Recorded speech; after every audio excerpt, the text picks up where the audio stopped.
Hey there, Carrie here. This is Willie.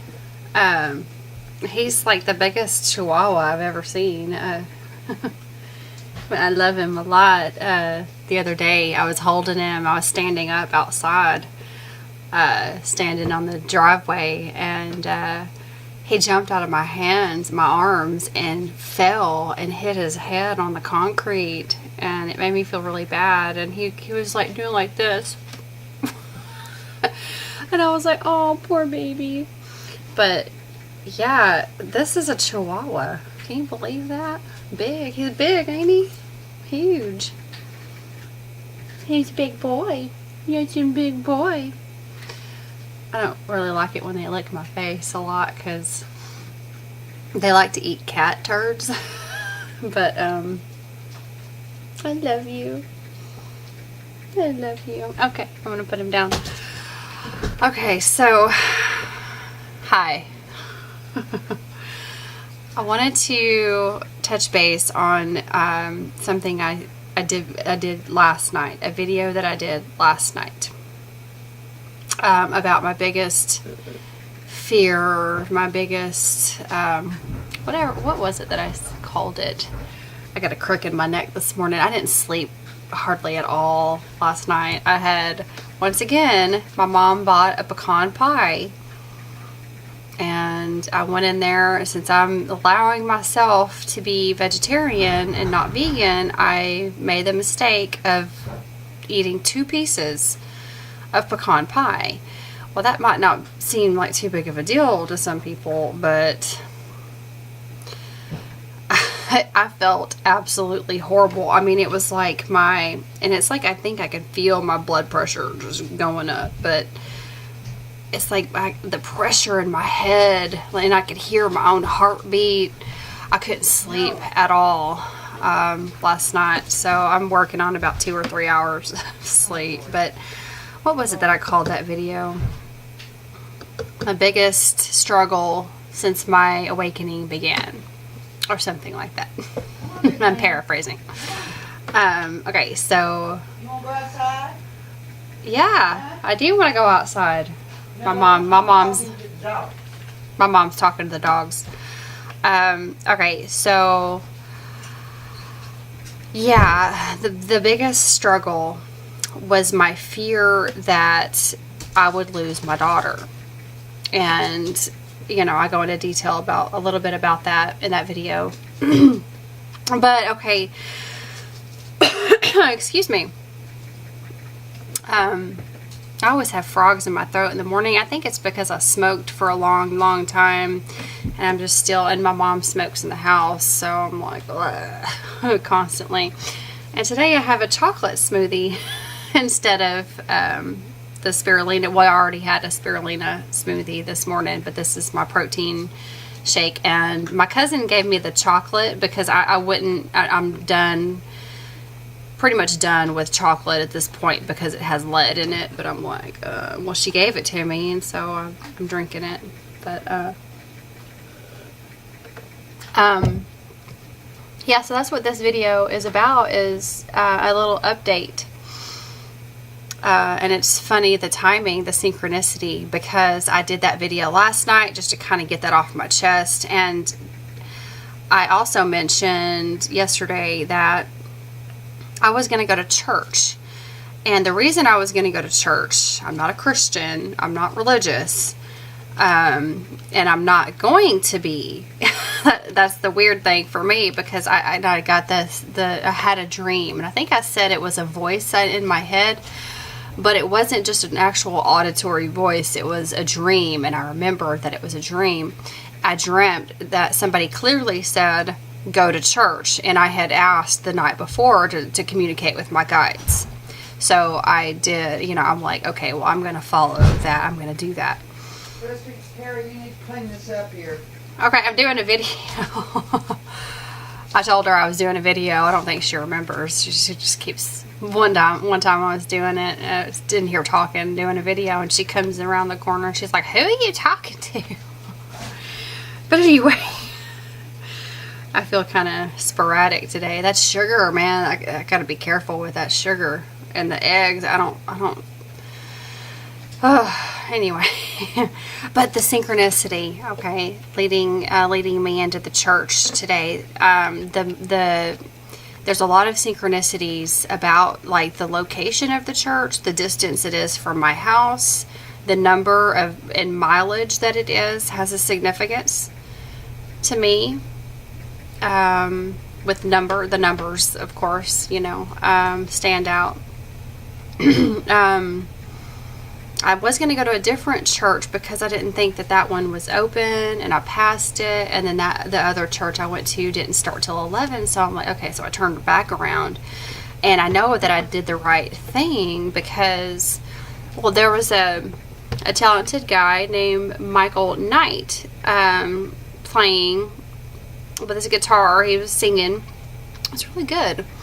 But he mentioned that he had a dream, and then he wrote a song. I was kind of in my own head, but I'm pretty sure he was talking about the song he wrote came to him like in a dream. And he's like, well, some people might think that's kind of weird. I'm like, well, yeah, some people, but not me. I'm like, okay, I'm probably the coolest person in here with that kind of stuff and then afterwards I went up to him and I told him about the reason I was there. That's the reason I was there in the first place, because I had a dream. But the thing is, and the point is that the pastor of the church was a real laid back kind of guy. It's a cowboy church, like in the middle of nowhere. So he was mentioning, and at first my heart sunk. I was like, oh God, I'm going to lose this, a sign. I'm going to lose my daughter, because that's what I'm always thinking about everything. But the pastor said that something that was talking about something that happened to him, and then he went on and was talking about how he lost a son, and I was just like, my heart sank. I'm like, oh fuck, great, that's what I'm being told. You're gonna lose her, and that's, but then I listened to what he was saying, and I noticed how he was, his demeanor was happy, and his wife was sitting there in the audience, and he was talking about how he now sees that as a blessing. And there was some other synchronicities in the Bible verses, and I'll do a video on that. I think the Bible verses was Corinthians 4:9 and then 4:18, and I'm just doing this off of memory.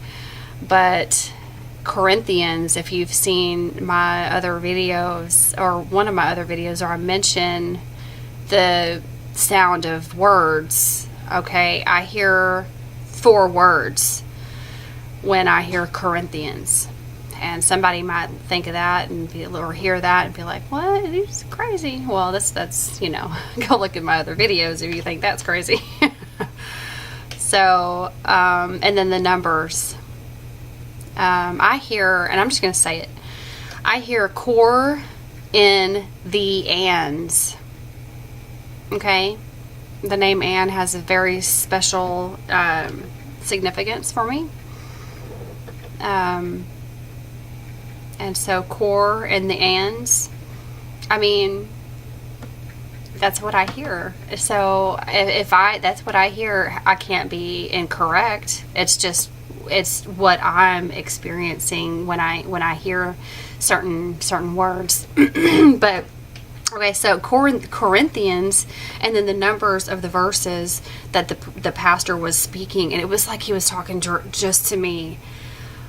And he was talking about be thankful, be in gratitude, and he was right. I was like, man, because it's like I'm always worried about that. I'm worried about what I don't know, something that that is unforeseen happening, and instead of just enjoying and being in the moment and living in the now, and that's where I'm struggling. And he said something about saying prayer.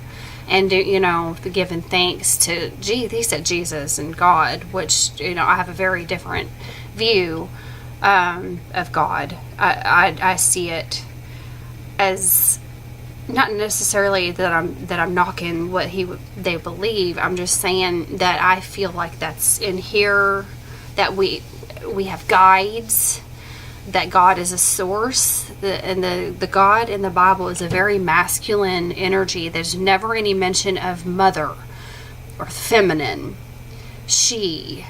It's very one-sided, lopsided. So I see it more of like a balanced kind of he, she. And when he said he puts his hand on your shoulder, and I was like, so does she. In my mind, I'm just like, I don't want to be lopsided. I already got a crick in my neck because I didn't sleep. But it was very eye-opening. And I tell you what, I might end up going back just because I liked the synchronicity. I'm not sure. I'm definitely not going there, you know, to become a Christian, but I'm following the synchronicities, and I'll just kind of listen to my inner guidance and see if I'm supposed to go back or not. But I really did need to hear that message, that even if that was to happen, that I would be okay, and I would be able to, because I know that separation is an illusion. It's hard to understand what that really means, but if everything is energy, then everything is here inside of us. You see what I mean? But anyway, I did just want to touch base with y'all and let y'all know, I think, like, if you hear things like that, if you have a dream and it says do this or do that, or you hear that little voice in your head says this or that, then you might want to follow the synchronicities, because they're leading you somewhere. And even on this card that I got from the singer, there's a 111 on the address. Has got his address here. 1110 something. So I'm just like, whoa. Okay. So if you are struggling with that, with a worry about your kid, or any kind of worry, then just let go. And I also have learned while I was reading in the formula of compassion, one of the keys of compassion is hold on to nothing and you'll have everything. Well, I know I can't just hold on to her. She's driving. I mean, she's driving up and down the road, so I gotta just let go and see, and know in my heart that if that was to happen, if there was something to happen, then that was the plan from the very beginning. And there's nothing I can do no amount of worry is going to make that change. If she has got, if that was in her life blueprint or God's plan or whatever you want to call it, to exit at a time before me, and for me to stay here with her, with that happening, and her go first, then that was the plan the whole time. So that's what I'm trying to keep in mind, trying to ease that worry. And I did say a prayer, by the way, when I got home to my guides, to thank them and to ask them to help me get through this transition where she's starting to drive and being more independent. So okay, well, that's really what I wanted to say. I know I kind of droned on and on and on, and I haven't had much sleep, so I'm just kind of all over the place. So y'all have a good one, and I'll talk to you later. Bye-bye.